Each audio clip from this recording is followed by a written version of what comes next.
Good morning, everyone who may be already viewing. I see Jayanta, very faithful viewer, and soon people are coming in, and I see chats from last time. How do I remove the chats? Let's see. This is something from yesterday's sutta. Oh, that's from yesterday. Yeah, those are from yesterday. They popped up. It just popped up? Yeah, they just popped up of the people. Oh. So can I get rid of them? Or do I need to? I don't. It's very strange. I haven't seen it before.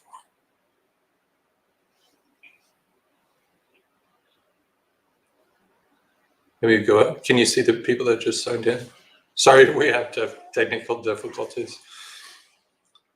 Oh, is this from? Where is this from? I don't know. There's no names attached to these. So I don't know when they were posted.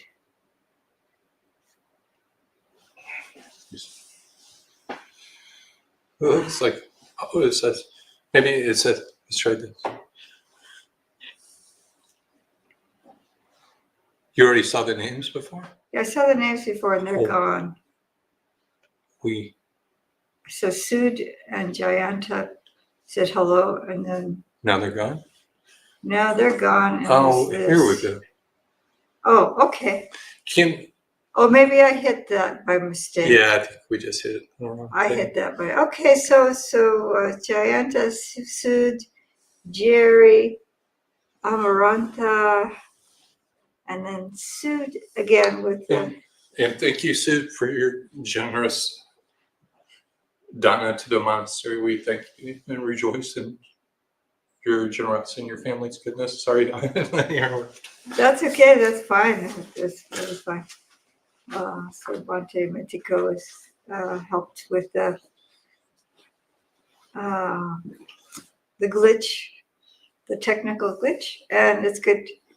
I'm glad everyone's already said good morning, and we will start with the sutta.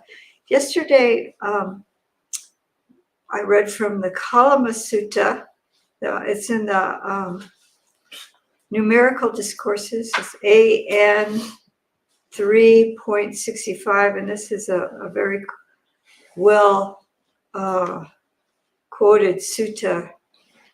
And it's a Buddha has come to the town in Kesaputta, and that's how you find it. Also, but I think Bhante Sujato has it as Kesamutta somehow,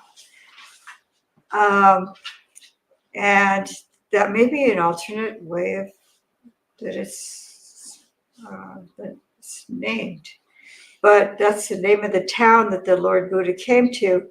And the Kalamas were very confused because they're wandering ascetics. And they were all disparaging others and promoting their own teaching.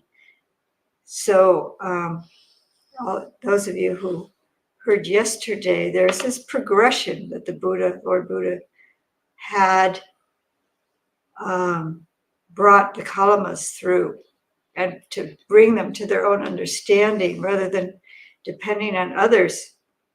But it has this basic framework, and really to consider how harmful greed, hate, and delusion are if we act out of them. And then if we see them in ourselves, to abandon them, and then to cultivate non-greed, non-hate, non-delusion. And this was translated by Bhante Sujato as non-greed was contentment, and non-hate is love or metta, and non-confusion is understanding. So those are really good ways of interpreting there's the absence of them, and there's also the opposite. So I'd like to distinguish that, because first we have to abandon the unwholesome.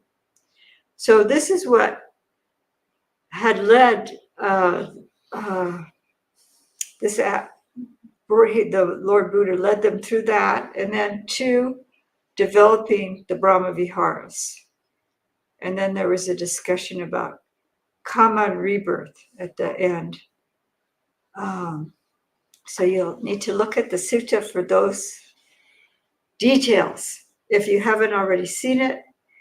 And I'm just reviewing the sutta because I would like you to see the similarity between this sutta, and I'll mention it, but I'm just refreshing your memory. And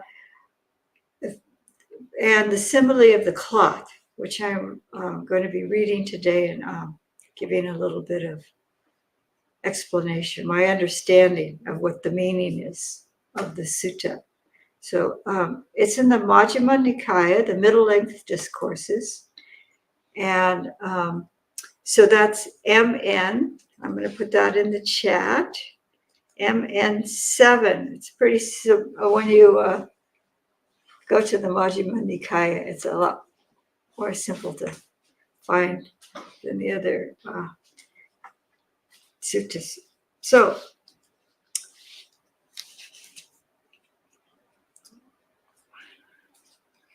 this is the Watu Pama Sutta.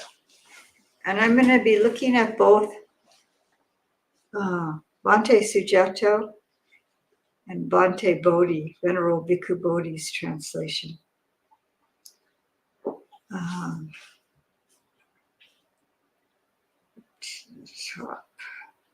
So I'm going to start out by reading Bhante Sujato's, because there's a lot of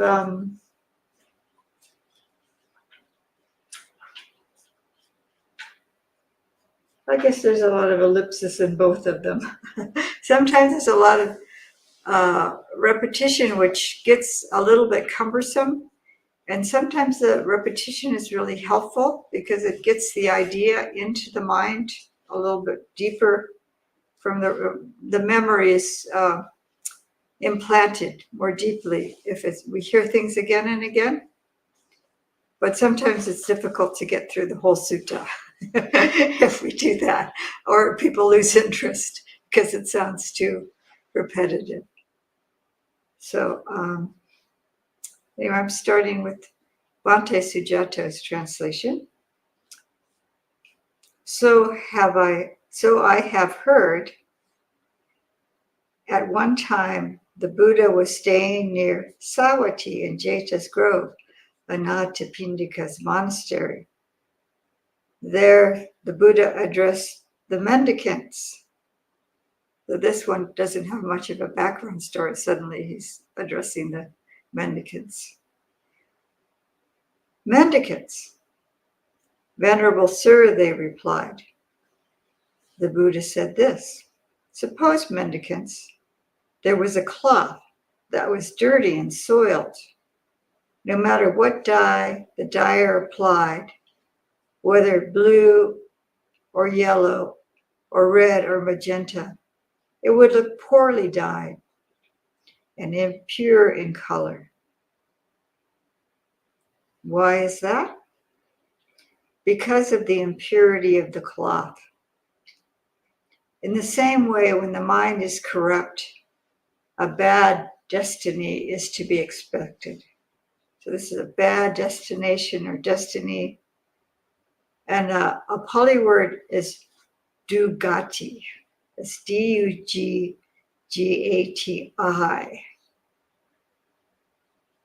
So what does Ajahn Chandasuro say here? It's actually, he uses Yannika Ponika's Tero's translation, but he says, when the mind is defiled. When the mind is defiled, what is expected? It's very similar. It's just the way the words are arranged. An unhappy destination. An unhappy destination. In a future existence may be expected. So he's specifically saying a future existence. Future existence. Yes. Yeah. So the translation of Dugati here is wretched birth or state of existence, an ill destiny, misfortune, poverty. So Dugati, it seems to imply that if the mind is corrupt, there'll be a bad destiny. Could be a bad destiny for the mind, don't you think, though? If the mind is corrupt, it's not going in a good direction, even at the present moment, right?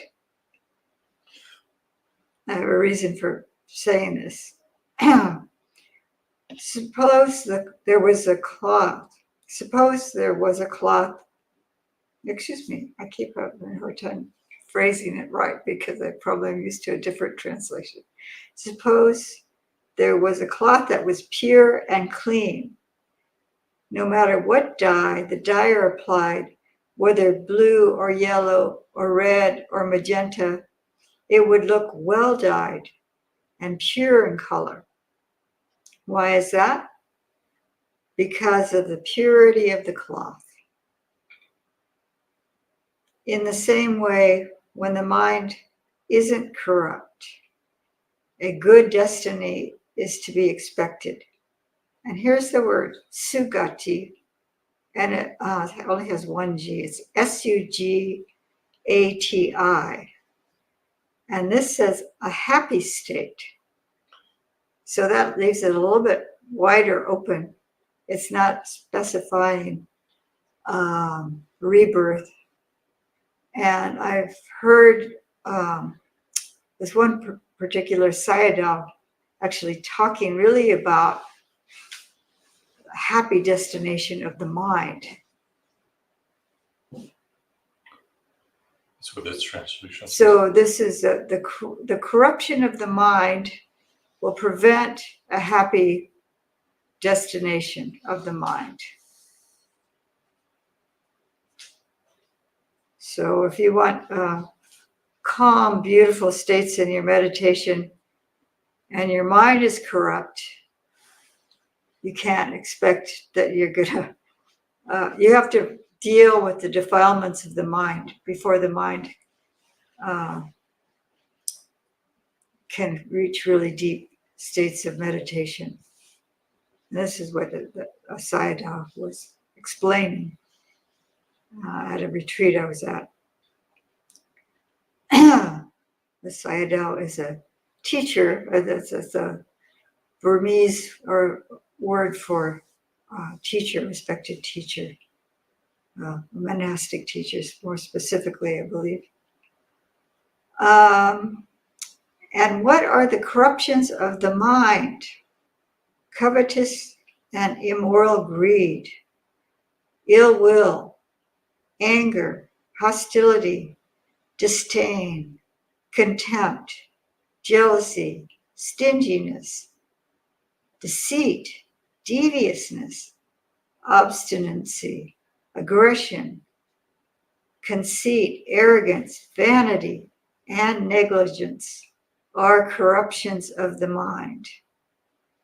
So these are permutations of greed, hate, and delusion. Mostly greed and hate. But if you let your mind go in this direction, this ignorance is definitely in the works.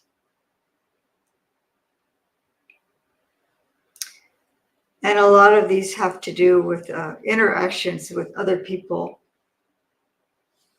They're affecting how you relate to others.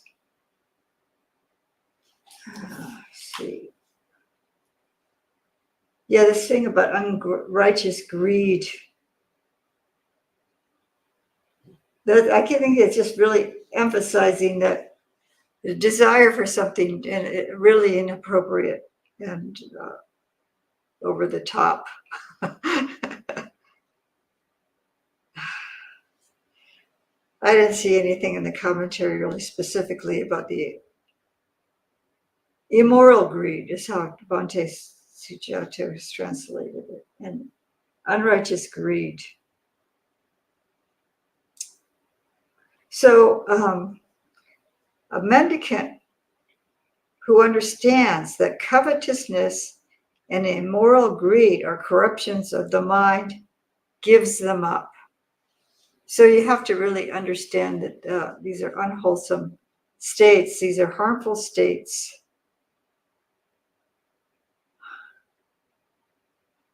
He understands, or he, she, they understand that the mind is corrupted. When the mind is overtaken by these states, a mendicant who understands ill will is a corruption of the mind, gives them up. And it's these are the ellipses through all of those other states. One by one, the Lord Buddha goes through one by one, each one. These are all corruptions of the mind. And if you understand that, you give them up. You really see them. You could, and I think this is important. Mindfulness of the mind and or mental states. If you're really just seeing what the state of the mind is, and you're seeing it clearly, and you're understanding what it is. This is another thing, is that you have to understand, okay, that if the mind is deluded, if the mind is possessed of ill will, if the mind is possessed of these various, if it's contracted, and you really see it, you understand. But the additional understanding that this is a corruption of the mind will help with the abandoning of it, seeing the harm of it, seeing it as a corruption. Sometimes if I'm at the servery and I'm putting food in my bowl. I might have mentioned this a number of times.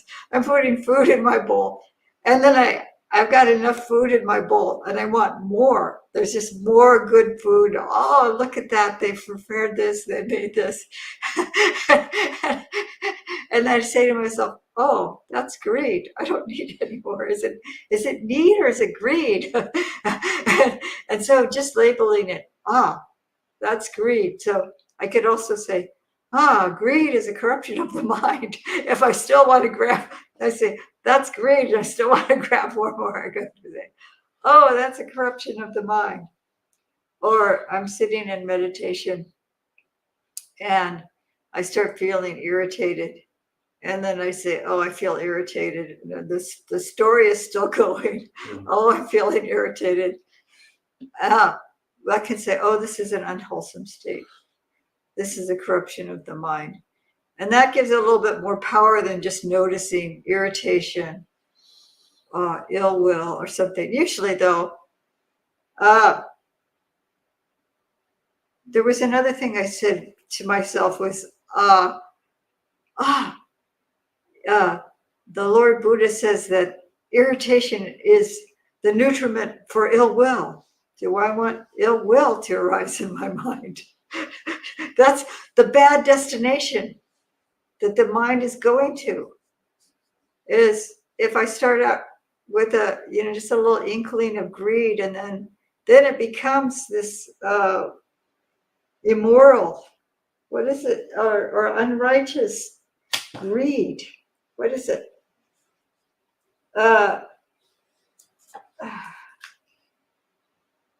Covetous and unrighteous greed. Covetous and greed. That's just like, that sounds, I don't know what Pali words, I have to look up the Pali to but it's like, he's just really emphasizing how dangerous and corrupting greed can be, and how it can just really amplify.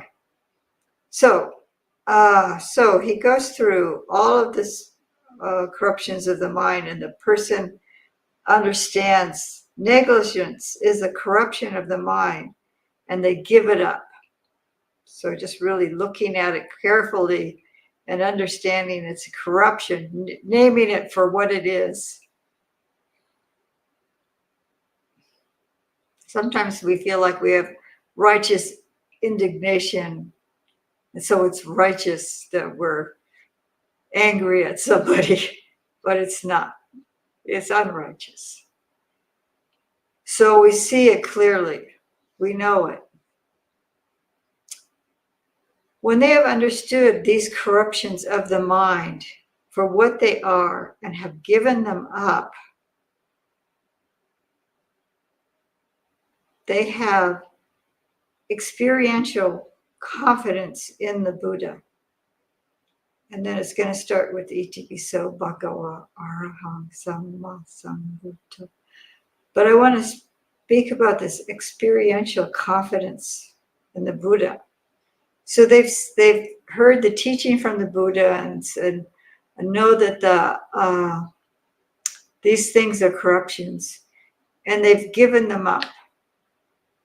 And so they have a state of mind that's free from these. And the commentaries talk about this being like not really totally uprooting greed, hate, and delusion, but they've gotten to a certain point where these have really diminished. So in the commentary it says this is indicating when they have experiential confidence in the Buddha, stream entry. So this whole process of purifying the mind actually is leading to stream entry.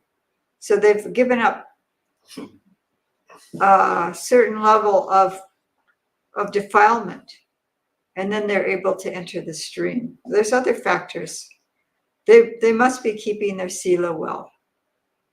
And if they're diminishing the unwholesome states, then they're more natural for them to keep their sila.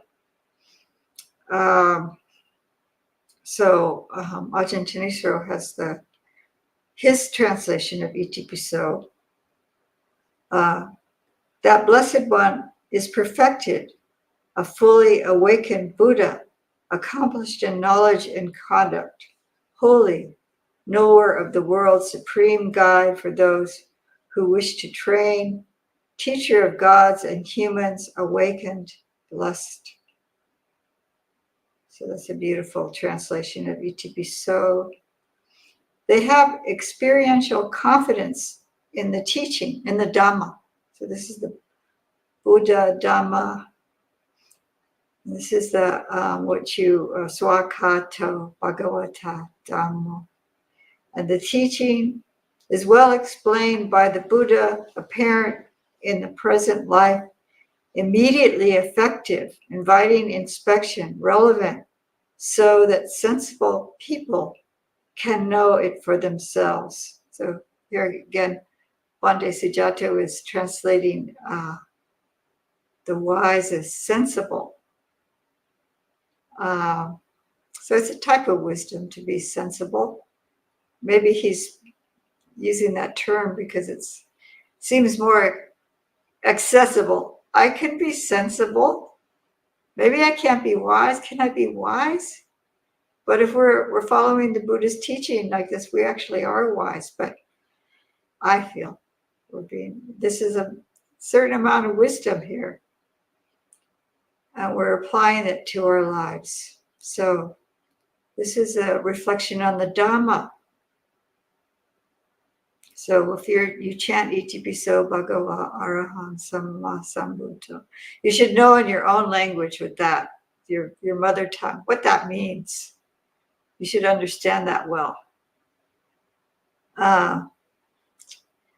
They have experiential confidence in the Sangha of the Buddha's disciples is practicing the way that's good, direct, systematic, and proper. It consists of the 4 pairs, the 8 individuals. This is the Sangha of the Buddha's disciples that is worthy of offerings dedicated to, what? Let's see, am I looking at it wrong? I'm used to a different translation again, so I get confused sometimes. This is the Sangha of the Buddhist disciple that is worthy of offerings, dedicated to gods, worthy of hospitality, worthy of religious donation, worthy of greeting with joined palms, and is the supreme field of merit for the world. So this is the Sangha, the 4 pairs, the 8 individuals. So the 4 pairs is the those who've entered the stream, non-returner, once returner, non-returner, and arhat. So this is a 4 levels of awakening, just a path and fruit.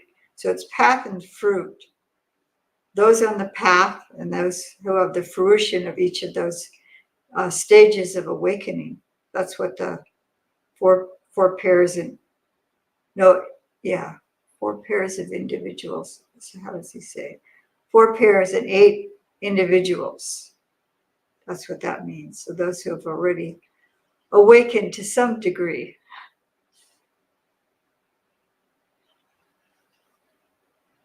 So when a mendicant has discarded, eliminated, released, given up, and relinquished to this extent, so he's given up the corruptions of the mind. It's implied here. It's referring back to the earlier part about the corruptions of the mind. So when they've done that, thinking, I have experiential confidence in the Buddha, the teachings, the Sangha. They find inspiration in the meaning and the teaching and find joy connected to the teaching. So this reflection on the Buddha, first they, this is like in the kalamas, at first you had to really examine, greed, hate, and delusion. He asked them, is this harmful or is this helpful? And they said, oh, greed, hate, and delusion, that's harmful. And how about non-greed, non-hate, and non-delusion? Oh, that's beneficial, right? Contentment, loving kindness, and understanding. These are helpful. Yes, we agree to that. And if you act out of greed, hate, and delusion, is it for your harm? Yes. If you act out of contentment, kindness, and understanding, is it helpful for you and others? Yes. Yes. So this is similar in that the Buddha is telling, look at the defilements of the mind and abandon them. So this is a further refinement they're already keeping their sila to a high degree. They wouldn't be monks if they weren't. They wouldn't be bhikkhunis or bhikkhus if they weren't keeping their sila to a high degree. So it's called Adi Sila.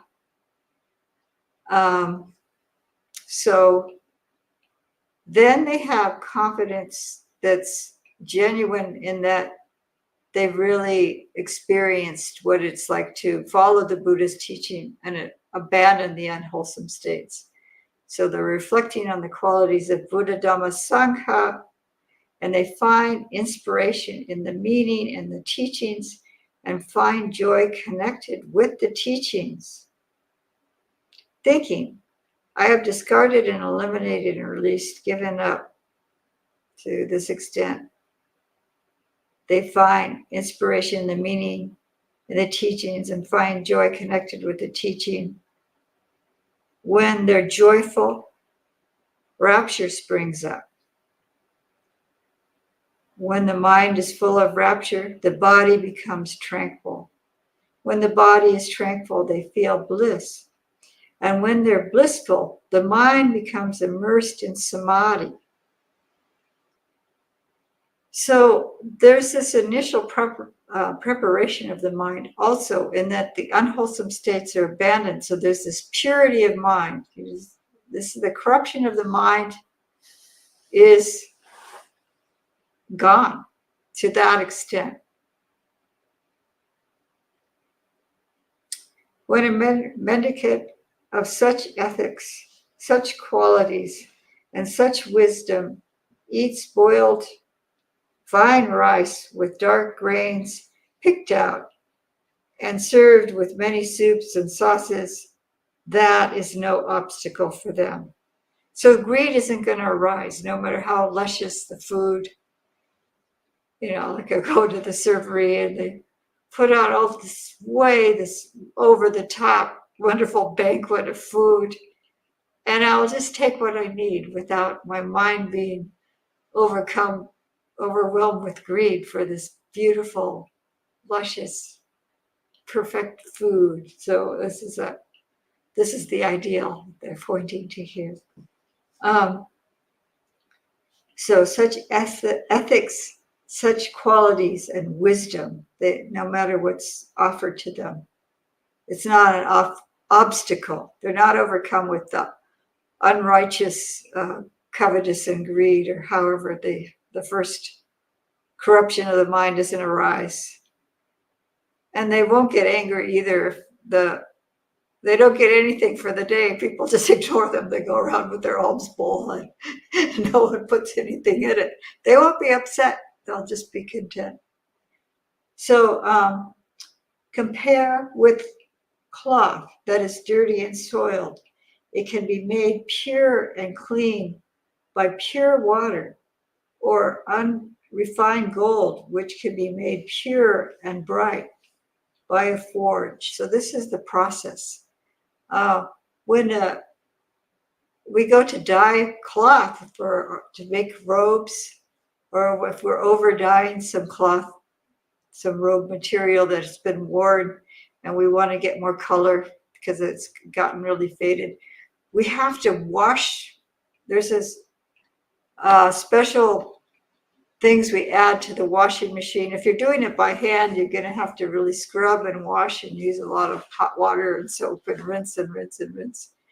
So this is like this effort you have to put into it to clean the cloth. Or the goldsmith, they'll start out with like this really coarse ore, and then they have to pick out the rocks and wash the ore and clean it, and they get it to a certain point, and then they put it in a crucible or a forge, and then they have to very carefully melt and burn off the dross, burn off the impurities. So that's not too much fire, not too little fire, to burn off the impurities. So this is another simile that the Buddha has for the mind, not only the purifying the mind, like the cloth being clean, but the gold's being purified so that it's bright and pure and malleable. So in the same way, when a mendicant of such ethics, such qualities, and such wisdom eats boiled fine rice, and other sauces and soups, it's no obstacle for them. Now I'm going to switch to Bhante Bodhi's translation here, because this is a translation of the description of the Brahma Viharas. I prefer this one. It's just my preference. So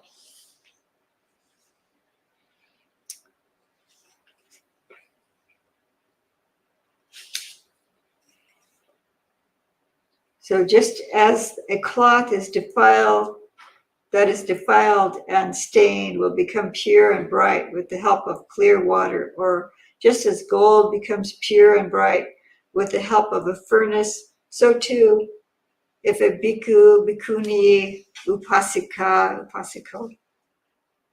lay disciples, anyone of such virtue, they don't have to feel any greed arise.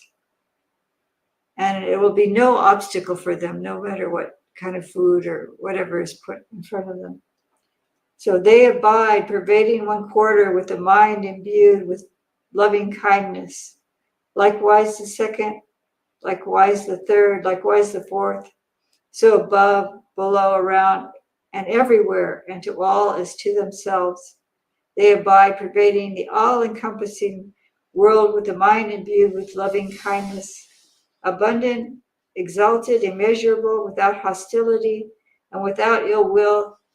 They abide, pervading one quarter with a mind imbued with compassion, with a mind imbued with altruistic joy, with a mind imbued with equanimity.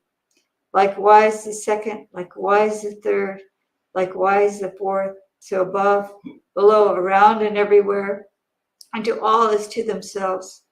They abide, pervading the all-encompassing world with a mind imbued with equanimity, abundant, exalted, immeasurable, without hostility and without ill will. They consider thus: there is this, there is the inferior, there is the superior, and beyond there is an escape from this whole field of perception.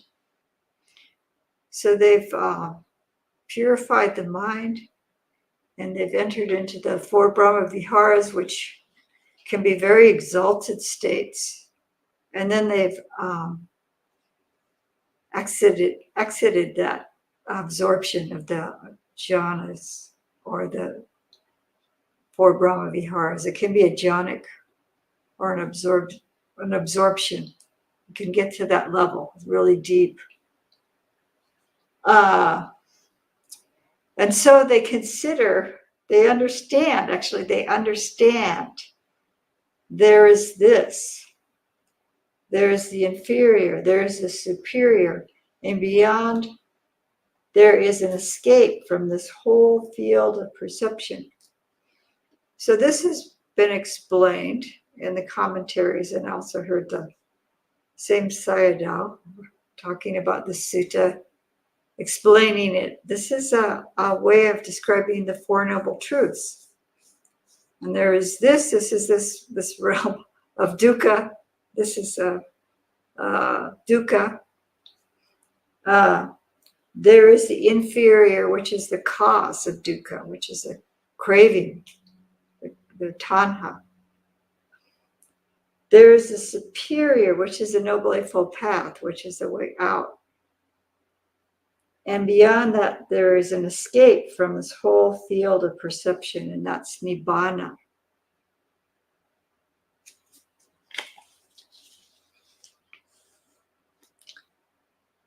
So you might go, oh, do I really want to let go of perception? But this is at the sensory.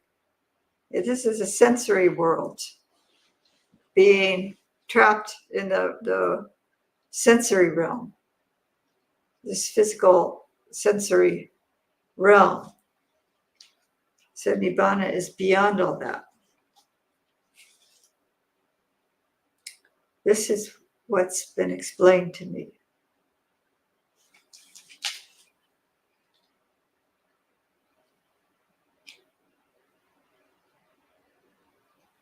How does Ajahn Thanissaro translate that? That's what I was just looking at. Like, is that a reference to the Four Noble Truths? It was very similar. The translation was very similar. Uh-huh. Did they footnote it? Or? Yeah, I was looking at the footnote. Okay. That's what I was just doing now. Okay. To see if he referenced the Four Noble Truths. And it wasn't a reference to the Four Noble Truths. Was there? Yes. Okay, so there's It was very similar to what you were saying. He says he understands what exists, what is low, what is excellent, and what escape there is from this, the whole field of perception. So this is what this is heading us towards. And so what's interesting here for me is that for both the lay people and for the bhikkhus, and probably bhikkhunis and others. In this case, when this teaching was given, he's using the four Brahma Viharas as a vehicle. And a lot of times the four jhanas are what precede awakening. Mm. And so it may be that they are awakening at when you have a breakthrough to the Four Noble Truths, my understanding is that a Sotapanna will possess the understanding, the deep understanding of the Four Noble Truths. But in the commentaries, they're saying there's an indication that the Buddha has led them to arhatship through this the path or arhatship with the four immeasurables.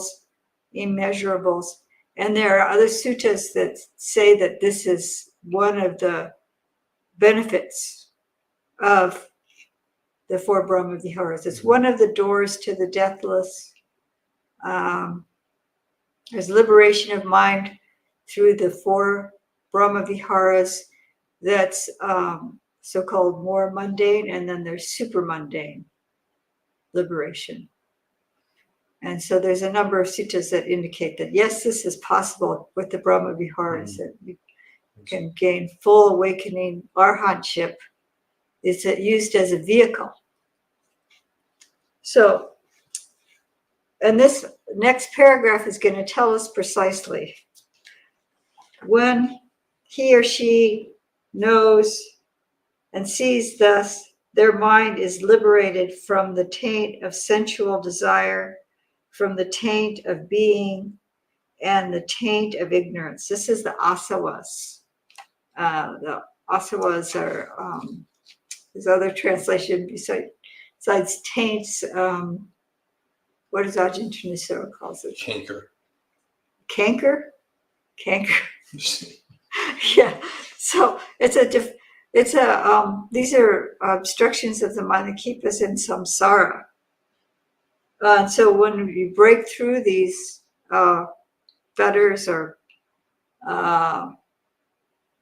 corruptions or the asavas, the outflows, and that's another translation. Outflows or inflows. Yeah, I was just trying. There's a numerous translation, but these specific ones keep us from arhatship, keep us in the realms of samsara. If we break through these, then we're fully liberated. So when they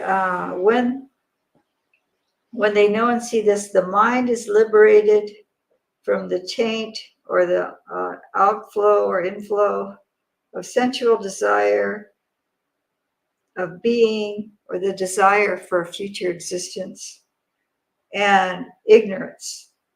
And when it is liberated, there comes the knowledge it is liberated. So one knows one's mind is liberated. They understand birth is destroyed. The holy life has been lived. What had to be done has been done. There's no more coming to any state of being. Bhikkhus, this bhikkhu is called one bathed in the inner bathing. On that occasion, the Brahmin Sundarika Bharadwaja was sitting not far from the Blessed One. Then he said to the Blessed One, "But does Master Gotama go to the Bahuka river to bathe?" After all that, he asks this. "Why, Brahmin, go to the Bahuruka river? What can the Bahuruka river do?" "Master Gotama, the Bahuruka river is held by many to give liberation. It is held by many to give merit, and many wash away their evil actions in the Bahuka river." I was pronouncing it incorrectly. Then the Blessed One addressed the Brahman Sundarika Bharadwaja in stanza. Bahuka and Adikaka, Gaya and Sundarika too, Payaga and Sarasati, and the stream Bahumati. A fool may bathe forever, yet will not purify dark deeds. What can the Sundarika bring to pass? What the Pajaya, what the Bahuka? They cannot purify an evildoer, a man who has done cruel and brutal deeds. The pure in heart has evermore the feast of spring, the holy days, one fair in act, one pure in heart, brings his virtue to perfection. It is here, Brahman, that you should bathe, to make yourself a refuge for all beings. And if you speak no falsehood, nor work harm for living beings, nor take what is not offered, with faith and free from avarice, what need for you to go to Gaia? For any will can be your Gaia.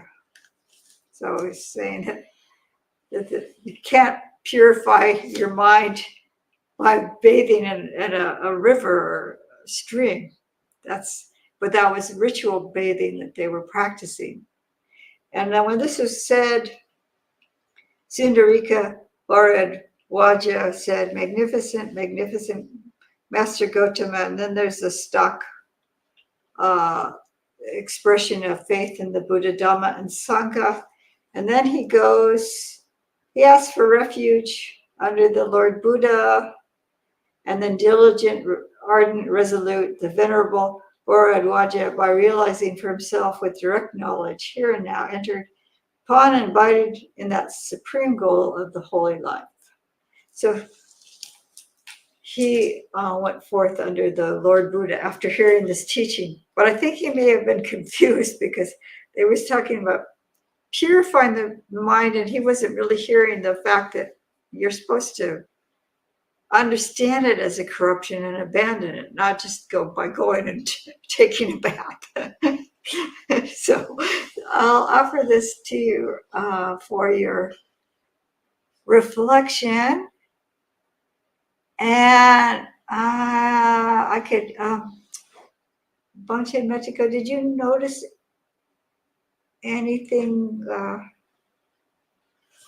in Ajahn Thamisuro's translation?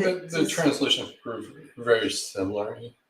Sometimes it's just the word order, or some words like canker, the word choice is slightly different. But no, very similar. Basically the same. Yeah, the same. Yeah, very similar. I think, as you say, it's which one speaks to one, sometimes. Yeah, so Bhante Sujata's translation is basically the same. I just, sometimes it's the choice of words, maybe because I'm used to it, but also, there's some choices of words I appreciate more. And it's just my own preference. Sometimes I argue about terms, even with Bhante Bodhi. But I respect them both tremendously. They're both wonderful teachers, and it's good for a student to question and wonder and challenge, and that's how we learn. So any questions from here about what was said? Is it pretty clear what we need to do? Question with what you said at the end, Aya. Yes. So you said that you weren't sure if he completely understood the Buddha and why you were dating. Can you clarify that for me? I don't know if I understood that. Oh, because all of a sudden he says, well, have you gone to this river? And then the Buddha's like, well, why go there? And he says, well, how many people believe that you go and bathe there? It's just like purifying, it's a purification ritual, so they believe, he believed that, the work of really examining your own mind, he didn't quite comprehend, I think. Okay, so even though the Buddha taught him No, like you have to clean your mind first. So you didn't really comprehend that.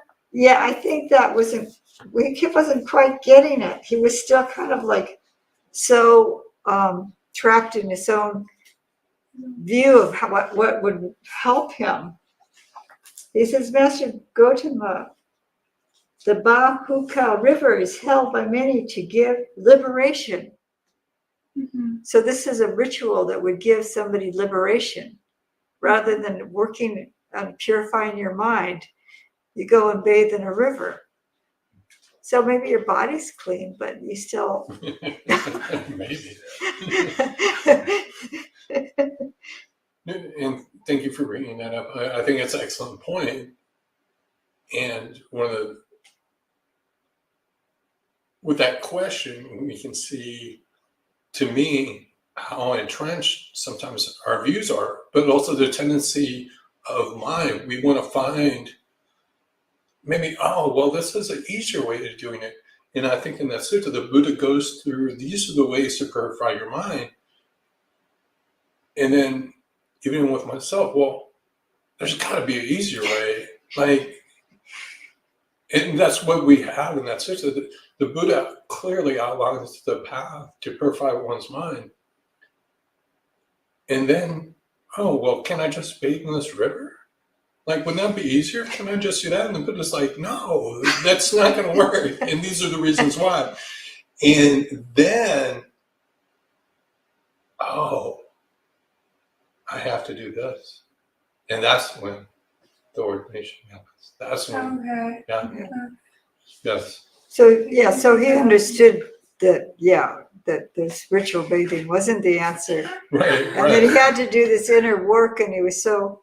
But there was this block. Yeah, there's this block that prevented him from really understanding what the Buddha was saying. And then when he let go of that block, then he was like, oh, now it's been explained to me. Even though, I mean, he had just heard this teaching.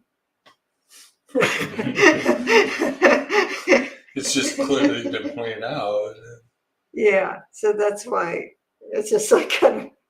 But yeah, I could see how. Yeah. Or can't I just bow 1,000 times? Or light incense and say some kind of chanting? Wouldn't that purify my mind? Well, if maybe for the time you're doing that, you're not thinking of, but if you're not really looking at your mind clearly, then after you do all that, you might just go back to your old habits. And sometimes those expressions maybe lift up our hearts and bring happiness.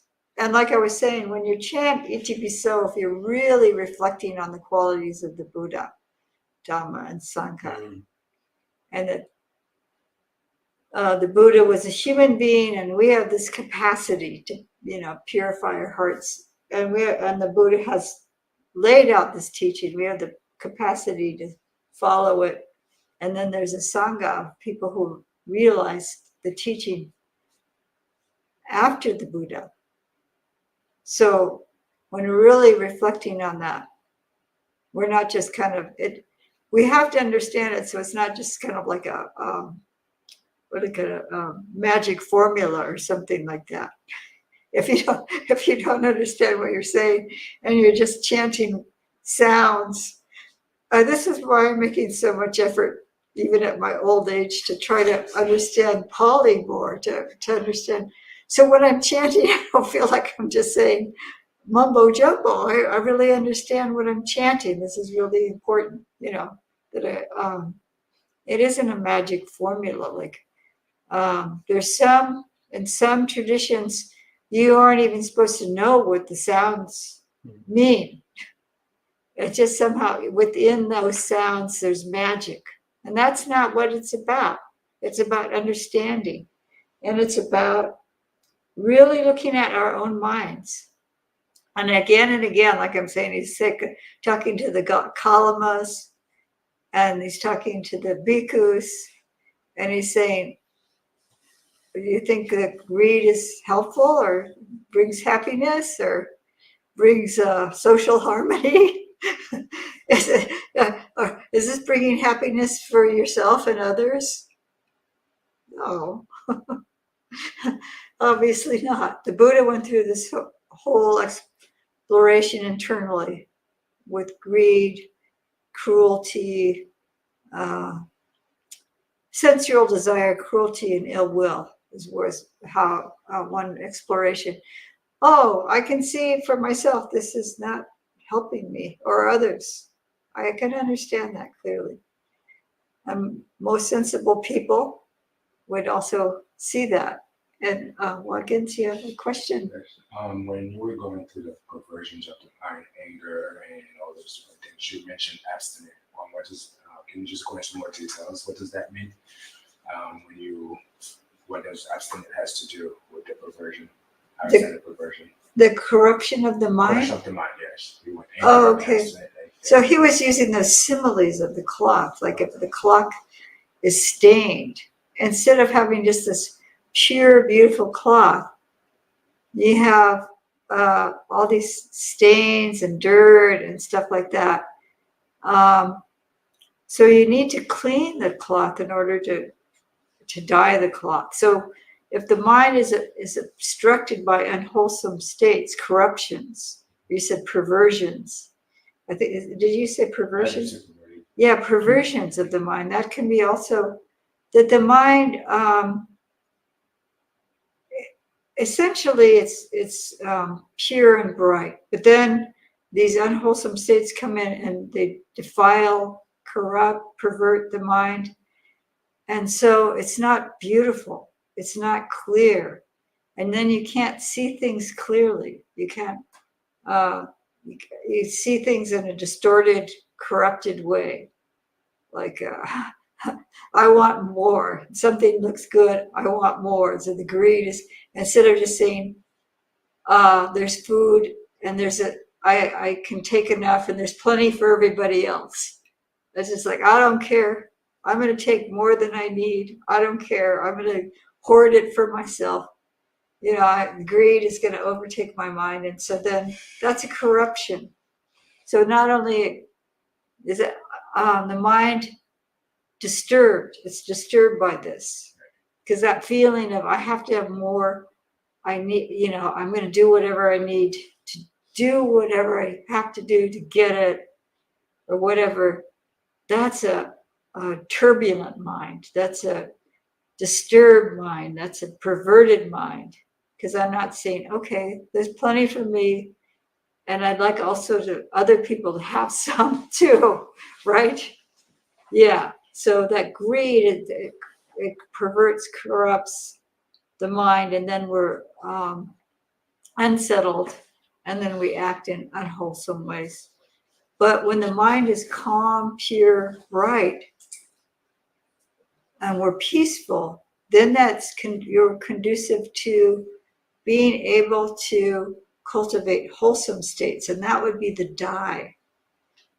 Some beautiful color. I have a pure, bright, clean, white cloth, and I want it to be blue. So I take blue dye, and it's going to take the dye, right? Well, because it doesn't have anything obstructing that dye. There'll be a pure. It'll be. So I'm wanting to do meditation, and I have a lot of anger and ill will and greed and stuff, and that's coming up and coming up. So then I'm sitting there and I'm trying to say, may I be happy, may I be peaceful, trying to generate these feelings. So sometimes I'll get a little bit of feeling of care and happiness, and then the anger will come up, and then the greed will come up. So that's kind of like the cloth being, not taking the dye well, it's not a pure piece of cloth, beautiful, evenly dyed, well dyed, evenly dyed. It's like, doesn't look so good. It's like some places it's blotchy because there's oil and the dye can't absorb there. There's dirt and a stain there, and it's just like, it's not looking so good, right? So the more we abandon, at least to a certain level, maybe we haven't completely eliminated it, but we've gotten to a certain level of letting go of the hatred or anger or greed or whatever, confusion, and we're peaceful, then we can bring up these feelings and thoughts of loving kindness, and then the mind will be pure. It'll be pure metta. And then it will have a lot more power. That metta can generate a lot more power where it will pervade not only our being, but it can be expansive. This is why he's talking about after purifying the mind, he starts saying that, and after actually reflecting on the Buddha Dhamma Sangha, so he's brought up confidence in the teaching, confidence in the Buddha, confidence in oneself, even, as you could say, you're part of that Sangha at this point, because you've abandoned, to a certain extent, greed, hate, and delusion, to a certain extent, not completely at this point, but enough that the metta bhavana can get to that point of pervading outwards. It's not just, so you're purified it, so you're kind of like a receptacle in a way. And so you have so much loving kindness in your heart, then it's extending out to all beings. One more question. Yes? There was a moment where you were doing a chant and you mentioned that we all should know it of our mother's language. I just don't understand. I just know what the chant was. Oh, that's Itipi. So a lot of people know Itipiso Bhagava Araham Samma Sambuddho. So then to understand that this is talking about the qualities of the Buddha, he, the Blessed One, is the pure one, the perfectly enlightened one, impeccable in conduct and understanding, the accomplished one, the knower of the worlds. He trains those who wish to be trained. He is teacher of gods and humans. He's awake and holy. Bhante Sujato had a different translation that was a little confusing to me. It's a little bit different than I understand it. So I'll have to ponder. It's just even like each if he so, like it's like what? And then the beginning of the chanting we're saying yo so, and then those words themselves, just to understand the direct translation of each of those words, because of the word order, it's like, oh, he's talking about so is he, and yo is what do they call it? It's one of those kind of particles or pronouns or something. It's just like, what are they talking about? Anyway, so I don't want to embarrass myself more, but I understand a translation at least. I don't have to know particularly word by word, but I at least know what that is indicating there. It's just talking about the qualities of the Buddha and the qualities of the Dhamma, the qualities of the teaching, and the qualities of the Sangha, which is the enlightened beings after the Buddha, after he gave the teaching. Those, and then to this present day. So to understand, I mean, in our own language, it's best if it's in your mother tongue. But if you're fluent in English, it's fine to have an English translation. You don't have to have a Creole. You might be able to find a Creole translation of that. It's possible. But what I was trying to say is whatever your because I know there's people that speak other languages. It's their birth what they're raised, how they were raised. They speak. They're fluent, or a language you're fluent in, or your mother tongue. Yeah. So maybe I should have qualified it a little bit there. Just that you understand what you're saying. No point memorizing it in another language that you don't understand well. but if you a language you understand well. So, because I even see script in other, I don't even, and sadly, I don't know how to read the script. But there are people that write in there. Most of it's English, but so I will let all of you go. You probably have things to do, but I just wanted to offer this teaching, and I would recommend to again read these suttas repeatedly, and you'll get deeper and deeper understanding of these teachings if you do that. And looking at different translations in comparison. And if you're brave, or if you already know, try looking at the Pali. Okay. Just if anyone has any questions or anything, tonight is monk chat at 7:30. So if there's other questions, or if anyone has any questions about Buddha, Dhamma, Sangha, they can ask tonight at 7:30. 7:30, yeah. Yeah, so Bhante Metiko and myself will be on the monk chat this evening. So answering all your questions. Well, so at least as many as we Attempting to answer. attempting the best to our understanding. So we offer this to your for your reflection. Sadhu, sadhu, sadhu.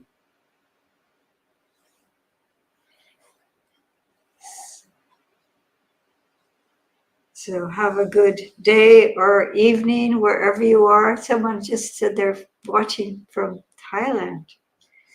So.